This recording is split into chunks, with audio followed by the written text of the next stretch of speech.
हैं। डॉक्टर कोठारी, आपका बहुत बहुत स्वागत है हमारे इस प्रोग्राम में। धन्यवाद जी, बहुत बहुत धन्यवाद। डॉक्टर कोठारी, आजकल मृत्यु बहुत ज्यादा हो रही है, लेकिन क्या इसके पीछे वजह है? क्या कोरोना वजह है या कुछ और है, या फिर हार्ट अटैक से मृत्यु हो रही है? क्योंकि अचानक मृत्यु हो जाती है, पता नहीं चल पाता है कि किस वजह से मृत्यु हुई है। ये जो अचानक मृत्यु की बातें आ रही है, बताया जाता है कि अचानक से एक आदमी मर गया है और उसको कोरोना से लिंक बताया जाता है। वास्तविक स्थिति ऐसी नहीं है।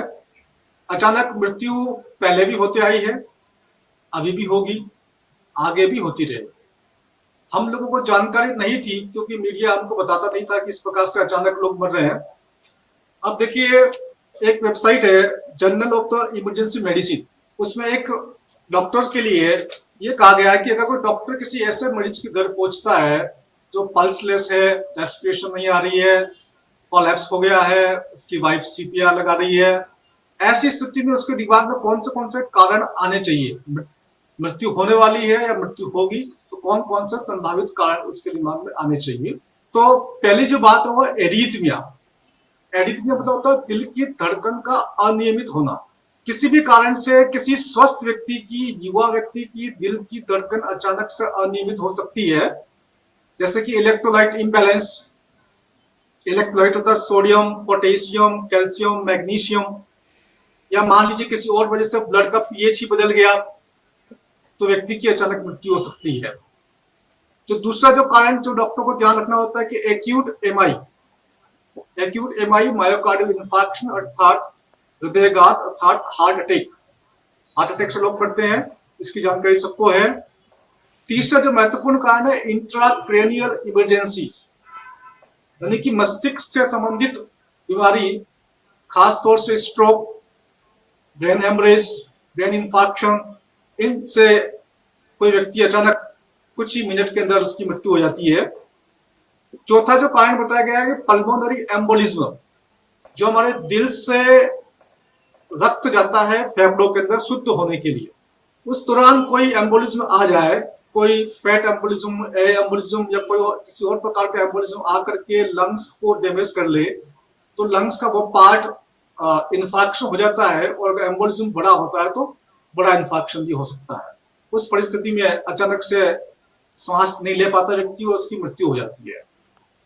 एक कारण है एरोटिक एन्यूरिज्म, जो बड़ी एक नली होती है रक्तवाहिका बिल्कुल बीच में होती है, वो एक जगह से डायलेट हो जाती है, बड़ी हो जाती है, व्यक्ति को पता नहीं होता है, उसकी लाइफ नॉर्मल चलती रहती है, परंतु अचानक से वो रप्चर हो जाती है, अचानक से वो नली फट जाती है, तो उससे व्यक्ति की मृत्यु हो सकती है।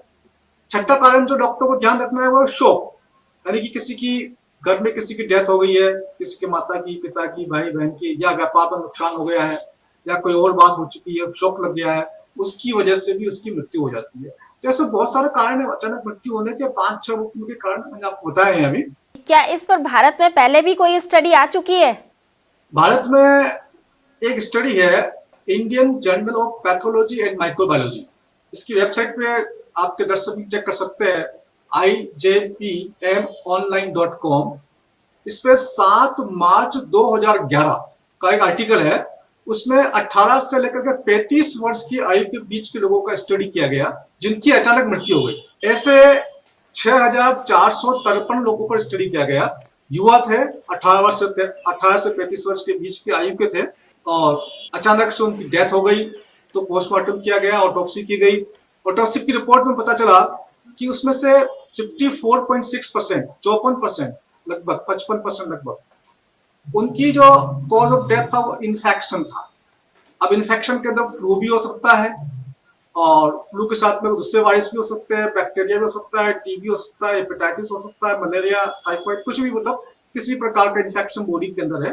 54.6%, 54% के आसपास इन्फेक्शन से मौतें हुई। सेरिब्रोवैस्कुलर डिजीज से मौतें हुई थी 9.37%, जिसका मतलब होता है कि ब्रेन में इंफार्क्शन होना, ब्रेन में हेमरेज होना, मस्तिष्क के अंदर रक्त का इकट्ठा होना। और एक जो कारण आया वो इस्केमिक कार्डियक डिजीज 6.25%, यानी कि दिल संबंधित बीमारी। तो इन सब लोगों को पहले पता नहीं था और ये अचानक से मृत्यु हो गई है। तो ये कोई बड़ी बात नहीं है, इस प्रकार की चीजें, इस प्रकार की घटनाएं होती है। जो लोग इस तरीके से मरे हैं, क्या उनका कोरोना से कोई संबंध होता है? देखिए, ये जो अचानक से लोग मरते हैं, आखिर इनकी कितनी संख्या है, कितने लोग मरते हैं, जी इस पे हम ध्यान देते हैं। तो अमेरिका में इस चीज को लेकर के एक आंकड़ा सामने आया था, 3,25,000 प्रतिवर्ष। अमेरिका में प्रतिवर्ष 3,25,000 युवा, उनकी अचानक मृत्यु हो जाती है। पहले उनको कोई बीमारी नहीं होती है, एकदम से वो उनकी डेथ हो जाती है। तो भारत के अंदर ये आंकड़ा अगर हम देखें तो भारत की जनसंख्या कम से कम 4 गुना है, तो ये 13 लाख के आसपास आता है। यानी कि भारत के अंदर 13 लाख युवा प्रतिवर्ष अचानक मृत्यु होती है, ऐसा एक मोटा मोटा आइडिया। तो ऐसी स्थिति में जब हमारे देश में 13 लाख युवा प्रतिवर्ष अचानक मृत्यु होती है, तो उसको किसी एक बीमारी से संबंधित नहीं किया जा सकता है। आप मान लीजिए किसी का कोरोना टेस्ट कर दिया, जो मरने वाले हैं मरने से पहले टेस्ट कर दिया और पॉजिटिव आ गया, तो आपने बोल दिया कि कोरोना से उसकी मृत्यु हुई, जबकि वास्तविक कारण कुछ और है, कुछ और भी होते हैं। इस बात को हमें ध्यान रखना होगा। क्या उन लोगों का कोरोना से कोई संबंध होता है या नहीं होता है? इस चीज को लेकर के जब इटली में स्टडी की गई थी, इटली में जो लोग कोरोना से मरे उनका बाद में एनालिसिस किया गया था, तो 50% को 3 बीमारी और थी, 25% को 2 बीमारी और थी और 24% को 1 बीमारी और थी। ये एक साधारण परिस्थिति की बात कर रहा हूँ। यानी कि जो कोरोना की जो वास्तविक मृत्यु दर, यानी कि जो बड़े आयु के जो लोग हैं, वहां भी 0.1% निकल के सामने आए। तो जो युवा लोग हैं वहां पर इसका संबंध कैसे स्थापित कर सकते हैं? उसका अचानक मृत्यु होने का कारण तो कुछ और है, जो मैंने अभी आपको लिस्ट की है। तो मुझे नहीं लगता कि इसका कारण कोरोना है, कि कोरोना से कोई अचानक मृत्यु हो जाए उसकी, ये संभावना कम है। आप कोरोना को ओवरऑल किस तरीके से देखते हैं? कोरोना एक सामान्य फ्लू वायरस की तरह है, परंतु ये एक बहुत बड़ा इंटरनेशनल गेम चल रहा है, बहुत बड़ा अंतर्राष्ट्रीय षड्यंत्र चल रहा है। इस षड्यंत्र के माध्यम से एक नया वैश्विक कानून, एक नई वैश्विक व्यवस्था जन्म लेने वाली है। उस व्यवस्था के अंदर छोटे मोटे देश, जो विकासशील देश है या अर्धविकसित देश है, उनको पूरी तरह से गुलाम बना करके रखना का एक बहुत बड़ा खेल चल रहा है। इसी को न्यू वर्ल्ड ऑर्डर कहते हैं, नई वैश्विक व्यवस्था, जिसके अंदर पूरी विश्व की आबादी को कम करके 50 करोड़ तक लाने का लक्ष्य रखा गया है। तो आप समझ सकते हैं कि अगर विश्व की आबादी को वो कम करना चाहते हैं, तो कौन से देश की आबादी कम करेंगे? अफ्रीका की कम करेंगे, भारत की कम करेंगे, या अमेरिका की कम करेंगे? जब किसी की डेथ होती है तो उसके कोरोना का रीजन दिया जाता है उसके पीछे, तो डॉक्टर्स ऐसा क्यों करते हैं? और जब डॉक्टर से पूछा जाता है कि क्या वाकई कोरोना था, तो बोलते हैं हमें सरकारी आदेश था कि इसके पीछे कोरोना लिख दीजिए, तो हमने कोरोना लिख दिया। ये कहाँ तक सही है? ये बात बिल्कुल सही है कि WHO की गाइडलाइंस है। WHO की गाइडलाइंस ये कहती है कि किसी पेशेंट का कोरोना पॉजिटिव आ गया मरने से पहले, तो उसको चाहे वो हार्ट अटैक से मरा, चाहे टीबी से मरा, चाहे हेपेटाइटिस से मरा, चाहे डेंगू से मरा, चाहे मलेरिया से मरा, चाहे किसी कैंसर से मरा, चाहे डायबिटीज से मरा, उसको कॉज ऑफ डेथ कोरोना ही लिखना है। ये WHO की गाइडलाइंस है, नंबर 1। नंबर 2, यदि कोरोना टेस्ट नेगेटिव आ गया लेकिन डॉक्टर को सिम्टम्स कोरोना जैसे दिखे, चाहे अंडरलाइन कॉज कुछ भी हो, सिम्टम्स उसको डॉक्टर्स को कोरोना जैसे दिखे और टेस्ट नेगेटिव आया, तब भी उसको कॉज ऑफ डेथ कोरोना ही लिखना है।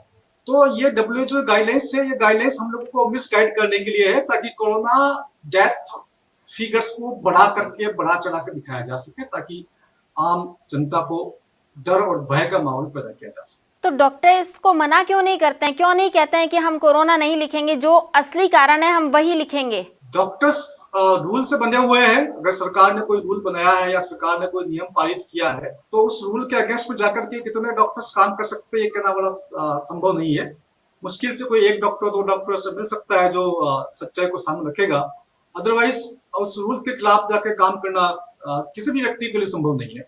ऐसे में आप क्या कहना चाहेंगे डॉक्टर्स को? डॉक्टर्स को मैं ये कहना चाहता हूँ कि वो एनालिसिस करे कि जो कोरोना के पेशेंट जो वास्तविक जो बताए जाते हैं, उनकी डेथ रेट वास्तव में कितनी कम है। पेशेंट जो आपको कोरोना पॉजिटिव आ रहा है और जिसकी मृत्यु हुई है, उसके साथ में को एग्जिस्टिंग कंडीशंस क्या क्या थी, कोमॉर्बिडिटी क्या क्या थी, उसके साथ में पहले कोई बीमारी थी या नहीं थी। अगर वो खुद ही एनालिसिस करते हैं कि भाई इसमें तो बहुत सारी बीमारी पहले थी इसलिए इसकी मृत्यु हुई है, तो कम से कम अगर वो सरकार के आदेश को मानते हुए जनता को जागरूक कर सकते हैं कि इस बीमारी से डरने की आवश्यकता नहीं है, और अपना खान पान ठीक रखे, अपना पर्सनल हाइजीन ठीक रखे, और अपनी इम्यूनिटी को बढ़ाने की कोशिश करें। इसके लिए विटामिन ए, विटामिन डी और विटामिन सी, ये 3 जो विटामिन होते हैं ये बॉडी की इम्यूनिटी को बढ़ाते हैं। अगर छोटा मोटा इन्फेक्शन कुछ आया भी है तो वो ठीक हो जाएगा। डॉक्टर्स को ये बात जनता को बतानी चाहिए। मीडिया का कितना रोल मानते हैं आप इसमें? मीडिया का इसमें बहुत बड़ा रोल है, क्योंकि मीडिया सिर्फ भारत का ही नहीं, जो बड़ा मीडिया है, जो मेन स्ट्रीम मीडिया है, वो भारत का मेन स्ट्रीम मीडिया करप्ट है ऐसी बात नहीं है। अमेरिका का मीडिया भी करप्ट है। वहां के लोग, अमेरिका के लोग अमेरिका की मीडिया के खिलाफ उठकर खड़े हो गए। बताओ कहना चाहते हैं कि आप क्यों बार बार एक ही बात कर रहे हैं।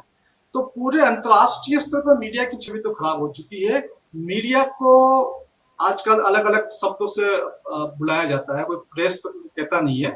तो मीडिया जो है एक ऐसा संगठन बन चुका है जिसका अधिकार के नाम पर सब कुछ है, दायित्व के नाम पर उसके पास कुछ भी नहीं है। अगर वो झूठ बोलता है, कोई भी मीडिया वाला झूठ बोलता है, तो उसकी सजा क्या होगी यह कोई मीडिया वाला सुनने को तैयार नहीं है, बात करने को तैयार नहीं है। जबकि होना यह भी चाहिए कि अगर कोई मीडिया वाला झूठ बोलता है, झूठ बोल करके माहौल फैलाता है और मालूम चलता है कि झूठ बोला है, तो उसके खिलाफ भी कार्रवाई होनी चाहिए। डॉक्टर्स भी तो ऐसा ही कर रहे हैं, फिर वो भी तो झूठ लिख रहे हैं। तो वहां भी कार्रवाई करो। मैं कार्रवाई करने की मना नहीं कर रहा हूँ। मैंने कभी नहीं कहा कि डॉक्टर के ऊपर कार्रवाई मत करो।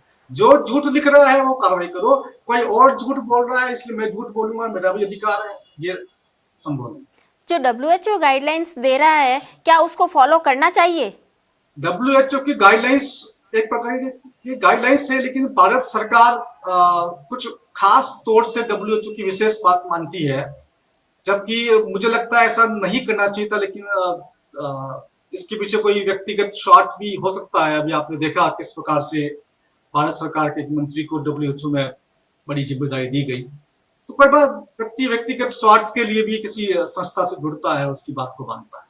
तो ऐसा जहां देश का मामला है, कोई एक छोटी मोटी चीज नहीं है, देश को लॉकडाउन करने का मामला है, वहां पर कोई व्यक्ति अपने व्यक्तिगत स्वार्थ और निहित स्वार्थ के लिए किसी वैश्विक संस्था को पूरा फॉलो करे और अपने देश को बर्बाद करते, ये तो ठीक नहीं हुआ देश के साथ। डॉक्टर तरुण, आजकल ये बोला जा रहा है कि मास्क लगाना बेमानी हो गया है, उससे ऑक्सीजन नहीं जाती है। यहाँ इसमें कितनी सच्चाई है?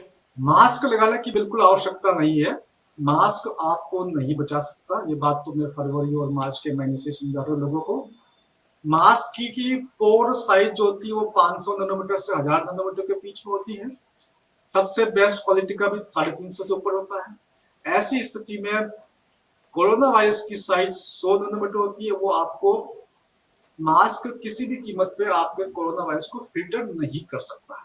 हाँ, नुकसान ये हो सकता है कि आपको श्वास लेने में तकलीफ आएगी। आपको जितनी ऑक्सीजन चाहिए उतनी ऑक्सीजन आप ले नहीं पाएंगे, जितनी कार्बन डाइऑक्साइड आप निकालना चाहते हो उतनी निकाल नहीं पाएंगे। उससे आपको समस्याएं बढ़ सकती है। कोई दमा का पेशेंट है तो उसके लिए बढ़ सकती है। कोई किसी को रेस्पिरेशन संबंधित कोई बीमारी पहले से ही है, अस्थमा है, COPD है, कंसोलिडेशन है, कोलैप्स है, तो उसकी वजह से उसको और समस्या बढ़ सकती है। जो कि मास्क से बचाव संभव नहीं है।